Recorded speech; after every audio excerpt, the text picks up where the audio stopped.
再来关注其他方面。多年来，美西方舆论在报道中国时，时而渲染中国威胁论，时而渲染中国崩溃论。今年以来，在几个月之内就完成一次切换。对于美国商务部长雷蒙多访华时表示，希望美企继续投资中国，他们视而不见，继续炒作脱钩断链。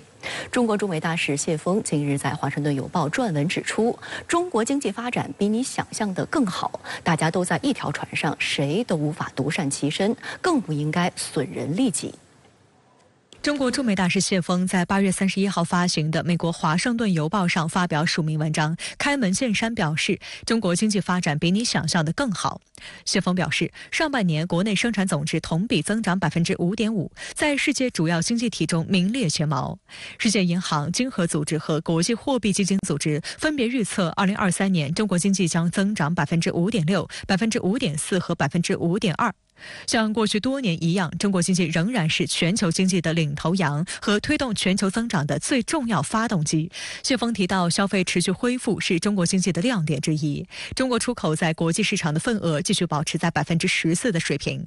上半年，电动汽车、锂电池和太阳能电池新三样出口合计同比增长61.6%。谢锋表示，国际企业正用脚投票，在跨国投资总体低迷的情况下，外资积极布局中国。上半年，法、英、日、德对华投资分别增长173.3%、135.3%、53%和14.2%。在华新设外资企业总计2.4万家，同比增长35.7%。谢锋说，去年特斯拉全球交付量的一半来自其上海超级工厂，该工厂平均每40秒就生产一辆电动汽车。星巴克目前在华运营着6500多家门店，每9个小时新开一家。谢锋也坦言，疫后经济复苏是一个波浪式发展、曲折式前进的过程。我们不回避问题，正采取积极措施加以解决。但一些人对中国经济贡献闭口不谈，反复炒作中国威胁论。现在中国经济面临一些阶段性调整，这些人却给中国扣上拖累全球经济的帽子，并渲染中国崩溃论，这公平吗？现在我们确实看到就是无论是一些这个美西方的政治人物或者是这个美西方的媒体，都在渲染一些这个中国经济问题。所以谢锋大使发表的这篇文章呢，特别及时。中国经济的成效实际上要超过很多人的预期。那么另外一方面，中国仍然是世界上重要的这个投资流向地，那么所以中国这个投资也是稳定的。深圳卫视注意到，就在2天前，谢锋在出席一场美中商业论坛时，也正面反驳了外界对于中国经济的错误引导。他表示，当今世界变乱交织，经济复苏势头不稳，各国家家有本难念的经，大家都在一条船上，同舟共济才能共度难关，谁都无法独善其身，更不应该损人利己。Block confrontation will not bring peace or security, and decoupling will only backfire. Only by pulling together can we tide over the difficulties. Any conflict or confrontation between us would produce no winner, but only spell disaster for the world. The only right choice for us is to combat global challenges together and provide more peace and development dividends.拜登政府4位核心幕僚已经完成访华。谢锋说，近期中美开展一系列高层交往，双方同意重回巴厘岛议程，发出了加强对话交流合作、推动中美关系止跌企稳的信号。To shut out China is to close the door on opportunities, cooperation, stability, and development. Going forward, we need to continue to take concrete steps, no matter how small they may look.We can explore more tangible cooperation outcomes and inject more positive energy into bilateral relations. 近几个月来，美西方舆论不断渲染中国经济崩溃、中国经济太差等谬论，但多位经济学家指出，这并不符合事实。In recent weeks, there's been a pretty scary consensus building that the Chinese economy was on a verge of a collapse. And the latest data out from our surveys pretty clearly showed that's not the case. Consumer spending has been much more resilient than markets have realized. That's, I think, overshadowing what otherwise may be a bit more positive of a China story. 卡兹认为，这背后有美方的政治算计。There are certainly many pieces of legislation that are making their way through Congress, which will, I think, continue rattling markets and keeping investors a little bit on edge when it comes to the geopolitical tensions and the decoupling fears between the two countries. 前伦敦经济与商业政策署署长罗斯义对美国一些人关于中国经济的说法正变得越来越疯狂表示不可思议。比如，美国总统拜登最近发表演讲称，中国经济将增长2%左右，但事实上，今年上半年中国 GDP 同比增长5.5%。疫情期间，中国 GDP 增速是美国的2.5倍。中国经济表现远远优于所有主要发达国家和其他主要发展中国家。罗斯义长期关注美国政治，他认为美方的说法更像是情报机构的发明，虽然缺乏事实依据，但总会吸引一些对事实不感兴趣的人或不调查事实的人进行传播。在创造出空洞的流行语之后，美国情报和媒体机构会继续花费数十亿美元利用媒体推广。罗斯义指出，如果一些完全不真实的东西被媒体重复足够多次，人们可能会因为它频频见诸不同的媒体而开始相信它是真的，但事实并非如此。最深层次上讲，是对于西方无论是政治家来讲，还是西方媒体或者是西方学者，他不相信会有一个不同于西方模式的经济增长这个方式。中国取得成功就一定是和西方一样的。中国，你成功了和西方不一样，就一定将来会失败的。我觉得这是他这个深层次的逻辑。外交部发言人汪文斌9月1号强调，竞争不是中美的全部议题，反对以竞争来定义全部中美关系。渲染竞争有百弊而无一利，寻求合作是必须而不是选择。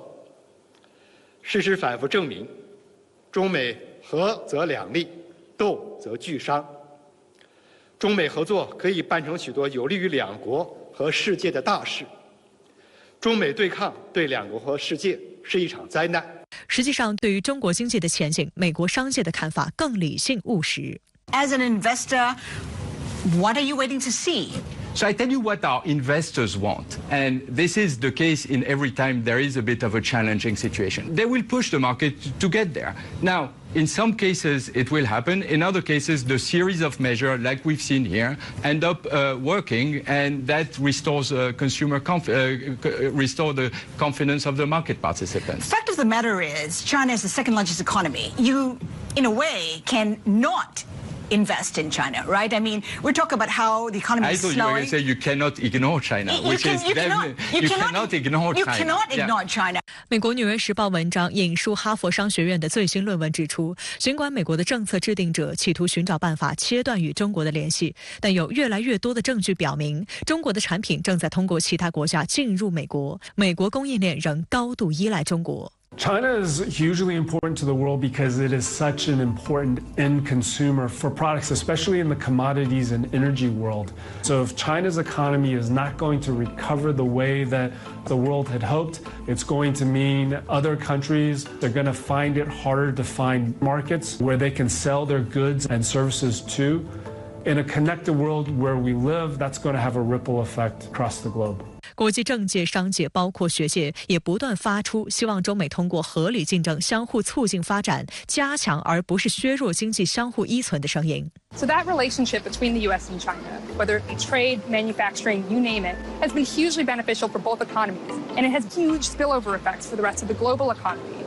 相关话题来连线特约评论员管瑶，管先生您好。 中国驻美大使谢锋周4在美国《华盛顿邮报》刊发英文来论：中国经济发展比你想象的更好。中国驻美大使馆网站也刊发了中文版全文。那么您对此有何特别解读？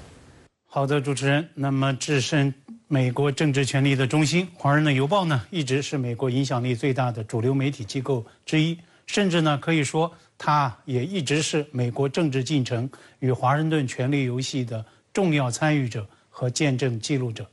前几年被超级富豪贝索斯个人收购之后，那么该报呢缓解了传统纸媒面临的系统性的财务压力，在网络世界的传播推广呢也很有声势。